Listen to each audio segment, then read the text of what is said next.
नमस्कार. क्रांतीभूमी मराठी न्यूज मध्ये सर्वांचे स्वागत आहे. मी मुकेश डुचे. आपण पाहताय क्रांतीभूमी मराठी न्यूज. येणाऱ्या काळामध्ये विविध योजना बंद पडताना आपल्याला दिसत आहे. आज रोजी लाडक्या बहिणींना मोठा धक्का बसलेला आहे.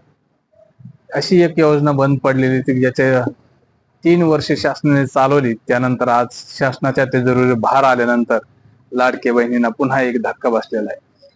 त्या अगोदरच लाडक्या बहिणीला 92 लाख लाडक्या बहिणीचे हप्ते सध्या बंद झालेले आहेत.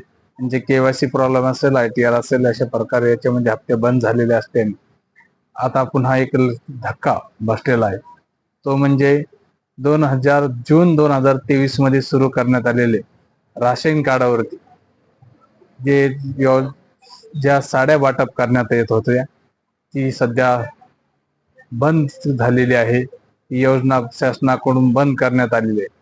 ज्या दीपावलीला लाडक्या बहिणींना जी साडी वाटप शासनाच्या तत्कालीन मुख्यमंत्री माननीय एकनाथ शिंदे साहेब मुख्यमंत्री असताना जी योजना सुरू केली होती, पण आता तिजोरीवर भार पडत असल्या कारणाने ही योजना बंद करण्याचा शासनाने निर्णय घेतलेला आहे. एकीकडे शासन निवडणुकीच्या तोंडावरती खूप मोठ्या योजना आणत आहेत आणि त्या आणल्यानंतर आपलं निवडणूक साधून झाल्यानंतर त्यानंतर एक पाठोपाठ एक योजना सध्या बंद करत आहे.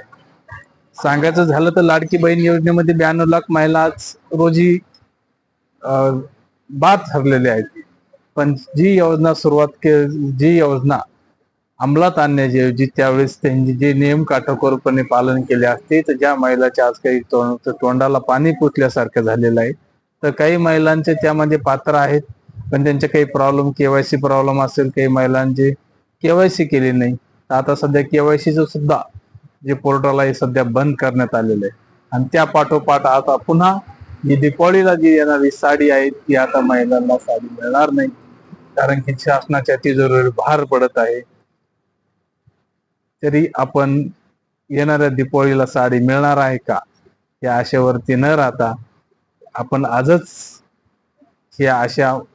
ही योजना बंद झाली आणि याची आपण आता सर्वांनी नोंद घेणं एवढं अपेक्षित आहे, आवश्यक आहे. धन्यवाद.